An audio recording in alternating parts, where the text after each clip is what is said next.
नमस्कार दोस्तों, मैं गौतम सिंह गोकुल क्लासेस में आप सभी का स्वागत करता हूं। आज आपके लिए लेकर आया हूं रसायन केमिस्ट्री क्लास 10 कार्बन और इसके यौगिक।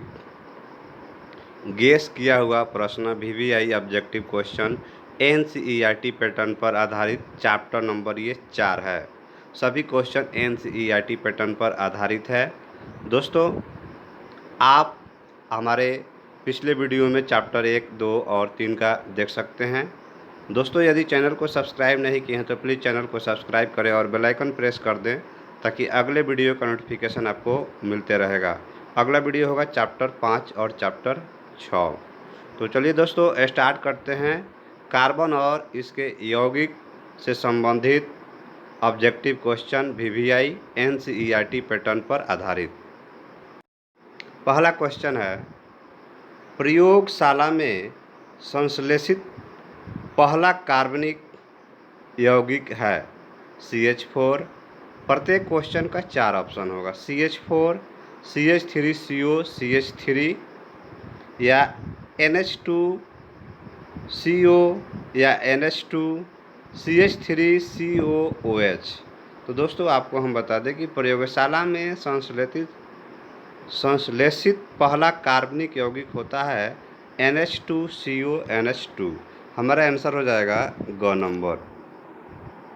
बढ़ते हैं अगले प्रश्न की तरफ। अगला प्रश्न है, प्रथम कार्बनिक यौगिक यूरिया का संश्लेषण किसने किया था? कोल्बो ने, वॉश ने, बर्जलियस ने, इनमें से कोई नहीं।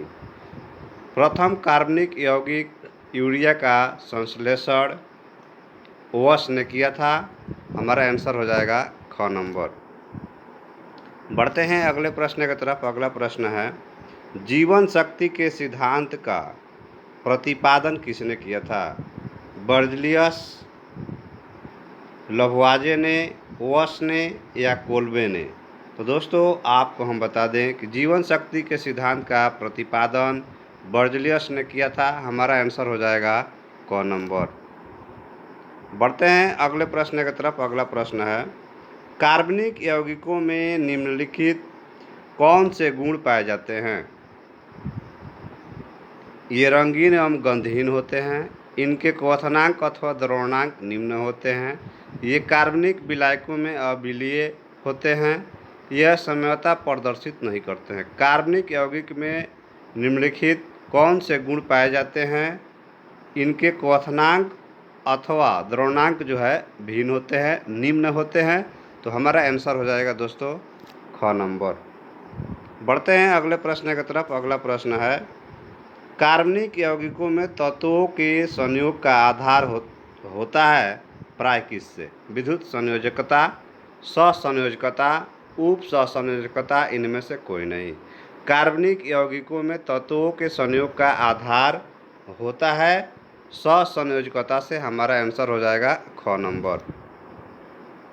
बढ़ते हैं अगले प्रश्न की तरफ। अगला प्रश्न है, एल्डिहाइड श्रेणी के यौगिक में निम्नलिखित में किन क्रियाशील समूह विद्यमान होता है? OH, COOH, CHO, NH2। तो दोस्तों, आपको हम बता दें कि CHO हमारा आंसर हो जाएगा ग नंबर। बढ़ते हैं अगले प्रश्न की तरफ। अगला प्रश्न है, CH3CH2OH और CH3O किस प्रकार के समवायी है? स्थान समवायी है, क्रियाशील है, श्रृंखला है या सममूलक है? तो दोस्तों, आपको हम बता दें कि क्रियाशील समवायी है। हमारा आंसर हो जाएगा ख नंबर। बढ़ते हैं अगले प्रश्न की तरफ। अगला प्रश्न है, अणु सूत्र CH5H12 के कितने श्रृंखला समवायी होंगे? 2, 3, 4 या 5? तो दोस्तों, C5H12 का जो होगा आपको हम बता दें 3। हमारा आंसर हो जाएगा ख नंबर। बढ़ते हैं अगले प्रश्न की तरफ। अगला प्रश्न है, 1 ब्यूटीन तथा 2 ब्यूटीन किस प्रकार के समूही है? स्थान समूही, क्रियाशील समूही, श्रृंखला समूही या इनमें से कोई नहीं। तो 1 ब्यूटीन 2 ब्यूटीन जो है स्थान समूह है, हमारा आंसर हो जाएगा क नंबर। बढ़ते हैं अगले प्रश्न की तरफ। अगला प्रश्न है, हीरे में कार्बन परमाणुओं को बांधे रखने वाले कौन से बंध हैं? आयनिक, सहसंयोजी, द्विध्रुवीय या वन डर वाल्स बल्ब। हीरे में कार्बन परमाणुओं को बांधे रखने वाले कौन से हैं? तो दोस्तों आपको बता दें, सहसंयोजी हमारा आंसर हो जाएगा ख नंबर। बढ़ते हैं अगले प्रश्न की तरफ। अगला प्रश्न है, कौन सा हाइड्रोकार्बन कमरे के ताप पर ठोस है? CH4, C3H8, C8H18, C20H42। कौन सा हाइड्रोकार्बन कमरे के ताप पर ठोस है? तो दोस्तों आपको हम बता दें, C2, C20, C2OH42। तो दोस्तों यहाँ पर हमारा आंसर हो जाएगा घ नंबर, C20H42। बढ़ते हैं अगले प्रश्न की तरफ। अगला प्रश्न है हमारा, निम्न में कौन योगशील अभिक्रियाएं प्रदर्शित करता है? एल्केन, एल्कीन, एल्कील समूह, इनमें से सभी। योगशील अभिक्रियाएं प्रदर्शित करता है तो एल्कीन हमारा आंसर हो जाएगा ख नंबर। बढ़ते हैं अगले प्रश्न की तरफ। अगला प्रश्न है, कैल्शियम कार्बाइड जल के साथ अभिक्रिया करके देता है मेथेन, एथेन, एथीन या एथाइन। तो दोस्तों आपको हम बता दें, एथाइन देता है, हमारा आंसर हो जाएगा घ नंबर। बढ़ते हैं अगले प्रश्न की तरफ। अगला प्रश्न है, निम्न में किसके जल अपघटन में मेथेन बनता है? Ca, C2, Al4, C3, CH3Cl, HCHO। तो निम्न में किसके जल अपघटन में मेथेन बनता है? तो Al4C3 में हमारा आंसर हो जाएगा ख नंबर। बढ़ते हैं अगले प्रश्न की तरफ। अगला प्रश्न है, विसरित सूर्य के प्रकाश में मेथेन क्लोरीन के अधिकत्व में अभिक्रिया करके क्या देता है? ऑप्शन है CHCl3, CCl4, CH3Cl, C2Cl2। तो विसरित सूर्य के प्रकाश में मेथेन क्लोरीन के अधिकत्व में अभिक्रिया करके CCl4 देता है, हमारा आंसर हो जाएगा ख नंबर। बढ़ते हैं अगले प्रश्न की तरफ। अगला प्रश्न है, एथीन को जब CCl4 की उपस्थिति में Br2 के साथ अभिकृत किया जाता है तब कौन सा यौगिक बनता है? 1,2 डाइब्रोमेथेन या 1-ब्रोमो-2 क्लोरोथेन, क और ख दोनों, या 1,1 डाइब्रोमेथेन। तो दोस्तों आपको हम बता दें कि हमारा आंसर हो जाएगा 1,2 डाइब्रोमेथेन, हमारा आंसर हो जाएगा क नंबर। बढ़ते हैं अगले प्रश्न की तरफ। अगला प्रश्न है, निम्न में कौन सी गैस धातु वेल्डिंग में प्रयुक्त होती है? एसिटिलीन, एथेन, ब्यूटेन या एथिलीन। निम्न में कौन सी गैस धातु वेल्डिंग में प्रयुक्त होती है? तो एसिटिलीन हमारा आंसर हो जाएगा क नंबर। बढ़ते हैं अगले प्रश्न की तरफ। अगला प्रश्न है, जब एथेनॉल को सांद्र C2H4 के साथ गर्म किया जाता है तो क्या बनता है? C2H6, C2H4, C2H2, इनमें से कोई नहीं। तो दोस्तों आपको हम बता दें कि C2H4 बनता है, हमारा आंसर हो जाएगा ख नंबर। बढ़ते हैं अगले प्रश्न की तरफ। अगला प्रश्न है, निम्न में कौन सा एल्कोहल जल में सबसे कम विलीय है? CH3OH, CH3CH2OH, CH3CH2, CH2OH। निम्न में कौन सा एल्कोहल जल में सबसे कम विलीय है? तो कम विलीय में आपका आंसर हो जाएगा दोस्तों घ number, CH3, CH2, CH2, CH2OH, हमारा आंसर हो गया घ नंबर।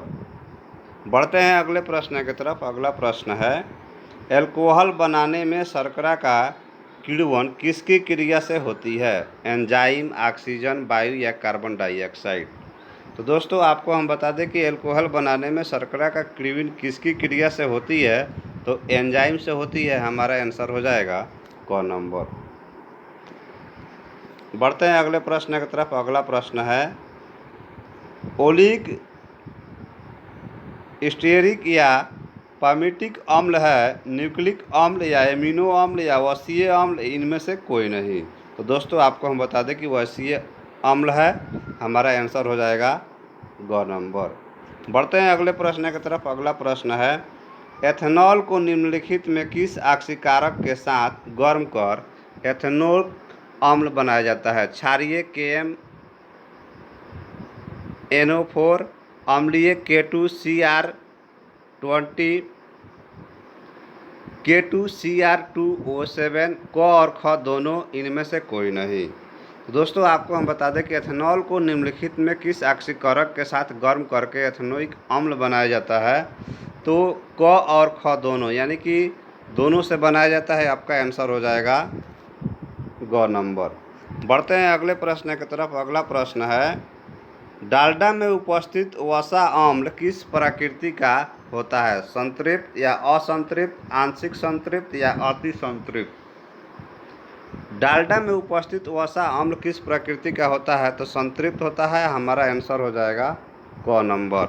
बढ़ते हैं अगले प्रश्न की तरफ। अगला प्रश्न है, संतृप्त वसा स्वास्थ्य के लिए होते हैं हानिकारक, स्वास्थ्यवर्धक, विषैले, इनमें से कोई नहीं। तो संतृप्त वसा स्वास्थ्य के लिए हानिकारक होते हैं। हमारा आंसर हो जाएगा क नंबर। बढ़ते हैं अगले प्रश्न की तरफ। अगला प्रश्न है, आयोडीन को निम्नलिखित किस द्रव में घोलने से टीचिर आयोडीन बनता है? तो दोस्तों ईथर या एथिल अल्कोहल, क्लोरोफॉर्म या कार्बन टेट्राक्लोराइड? तो दोस्तों आपको हम बता दें कि हमारा आंसर हो जाएगा एथिल अल्कोहल। आंसर होगा आपका ख नंबर। बढ़ते हैं अगले प्रश्न की तरफ। अगला प्रश्न है, कार्बोक्सिलिक अम्ल के साथ अभिक्रिया कर एस्टर बनाने वाला यौगिक होता है पैराफिन, अल्कोहल, एल्कीन या एल्कीन हैलाइड? तो दोस्तों आपको हम बता दें कि हमारा आंसर हो जाएगा एल्कोहल, ख नंबर। बढ़ते हैं अगले प्रश्न की तरफ। अगला प्रश्न है, निम्नलिखित में कौन समवायी है? मेथिल अल्कोहल और डाइमेथिल ईथर, या एथिल अल्कोहल और डाइमेथिल ईथर, एसीटोन और एसिटहाइड, या एथीन और इथाइन? कौन समवायी है आपको बताना है। तो दोस्तों आपको हम बता दें कि आंसर हो जाएगा ख नंबर, एथिल अल्कोहल और डाइमेथिल ईथर। आंसर हो गया आपका ख नंबर। बढ़ते हैं अगले प्रश्न की तरफ। अगला प्रश्न है, निम्नलिखित युग्म में कौन समजात है? कौन समजात है? मेथेन और इथिलीन, मिथिल अल्कोहल और डाइमेथिल ईथर, प्रोपेन और ब्यूटेनॉन, इनमें से कोई नहीं। तो युग्म में समजात है, तो समजात आपका है प्रोपेनॉन और ब्यूटेनॉन। हमारा आंसर हो जाएगा ग नंबर।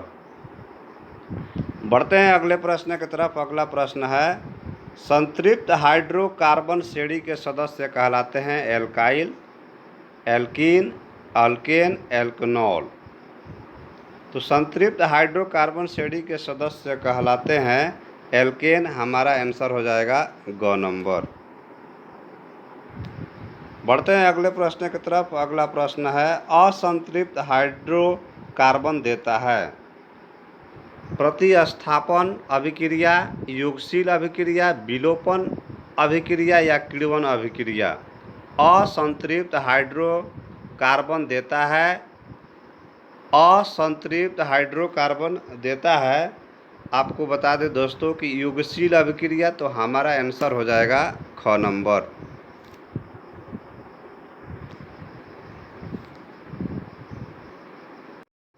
तो दोस्तों आपको ये वीडियो कैसा लगा? यदि आपको अच्छा लगा तो वीडियो को लाइक कर दीजिए, और चैनल को सब्सक्राइब नहीं किए तो प्लीज़ चैनल को सब्सक्राइब करें और बेल आइकन प्रेस कर दें, ताकि अगले वीडियो का नोटिफिकेशन आपको मिलते रहेगा। अगला वीडियो होगा क्लास 10 चैप्टर 5 तत्वों के आवर्त वर्गीकरण, गेस किया हुआ प्रश्न, VVI objective question, NCERT pattern पर आधारित होगा। थैंक यू दोस्तों। राधे राधे दोस्तों।